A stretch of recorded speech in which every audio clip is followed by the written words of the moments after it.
1. Observation. What is materially present in the image?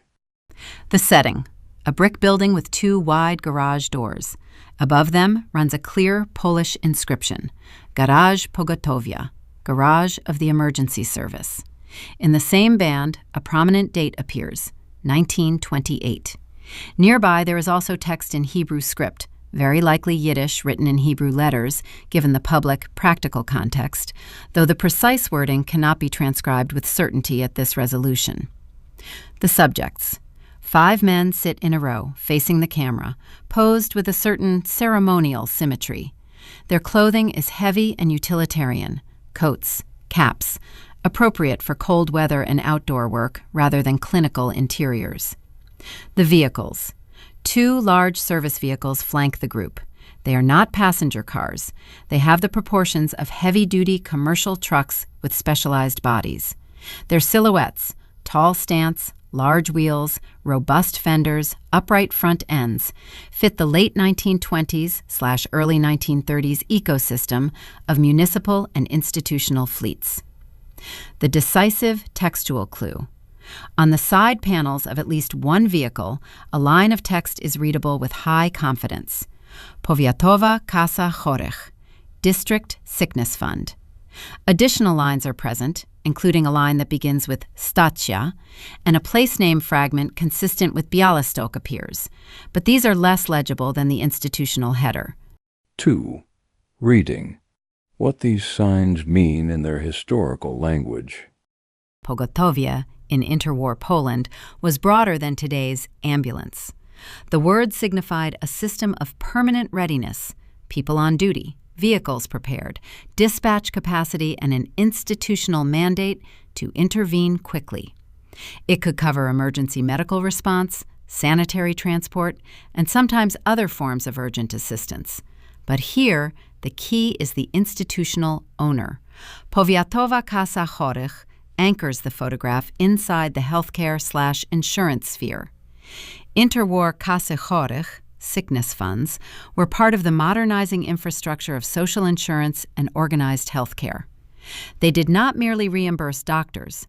They increasingly built systems, clinics, administrative offices, sometimes their own medical facilities, and practical services that connected the institution to the street, especially patient transport and emergency response.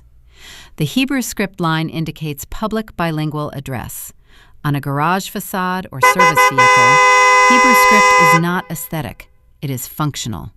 It marks the city as a multiliterate, multilingual space in which an institution expects to be recognized by people who read in that script, most plausibly Yiddish readers. In Białystok, that is a demographic and cultural fact with direct implications for how public services presented themselves. 3. Inference. The most economical, convincing interpretation. This is best read as the operational base, garage, of an emergency station linked to the district sickness fund. The building literally declares itself Garage of the Emergency Service. The vehicles identify their institutional owner, the district sickness fund.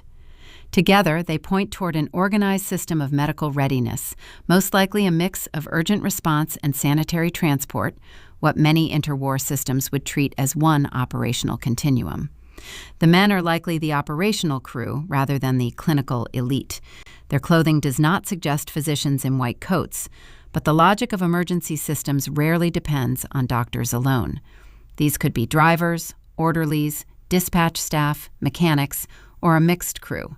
In interwar practice, the front line often blended medical and technical competence, getting there fast, carrying the patient safely, maintaining the vehicle, and navigating the city. The 1928 date most plausibly marks the founding/commissioning of the facility. It may coincide with the photo date, but it need not. It can signify since 1928, built in 1928, or station established in 1928. The photograph may be taken in 1928 or shortly thereafter. It may also document a later moment in which the date remains a civic plaque. The bilingual signage is evidence of a shared urban service environment, not automatic proof of segregation. It is tempting to jump to separate Polish and Jewish services, but this image pushes in a subtler direction. An institution operating in the city at district level chooses to display itself bilingually. That implies a service encountering, addressing, and being called upon by residents across linguistic boundaries. Parallel Jewish communal welfare and medical networks certainly existed in many places, but bilingual public signage suggests overlap, interpenetration, and pragmatic coexistence rather than strict territorial partition. 4. Vehicle forensics. What kind of vehicles these were and how they were made. This is where the photograph becomes especially revealing, because interwar ambulances were rarely factory standard in the modern sense. Specialized vehicles were often built as bodies on a commercial chassis. In the late 1920s, many institutions did not buy a fully integrated ambulance model the way we imagine today.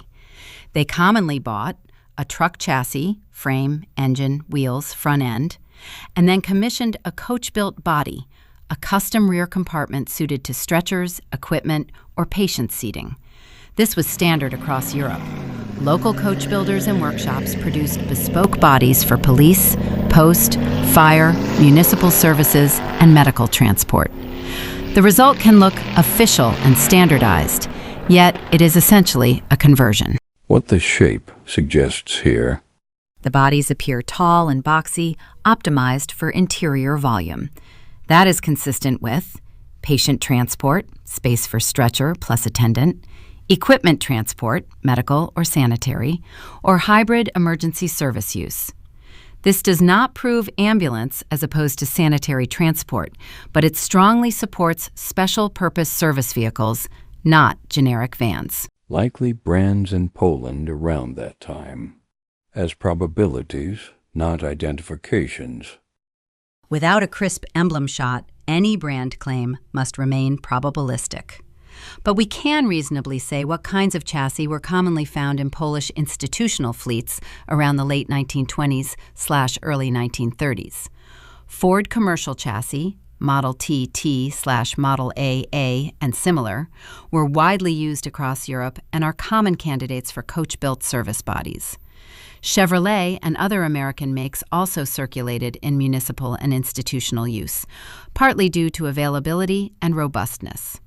Fiat becomes especially relevant once Polish production/assembly and procurement channels strengthen in the early 1930s. Some Fiat truck models became common in Polish service fleets.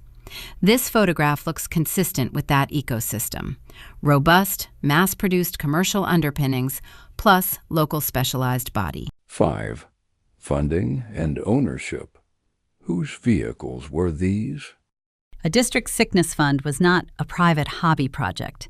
It was part of the organized public sphere of social insurance. In broad terms, such systems were supported by contributions connected to employment, workers and employers within the social insurance framework, and by the administrative structure of the state and local governance that enabled them. So the vehicles represent collective financing, insurance logic, institutional accountability, public-facing service, and material infrastructure of care, vehicles, garage, staff, signage. This also explains the formal, almost ceremonial tone of the photograph. The vehicles are not merely transport. They are the visible proof of a system's capacity to act. Closing. What the photograph ultimately is? This is an image of a city building the infrastructure of care. Not care as sentiment, but as a system. A garage built for readiness, vehicles labeled by an institution of health insurance, staff who embody the operational layer of emergency response, and signage that acknowledges the city's linguistic realities.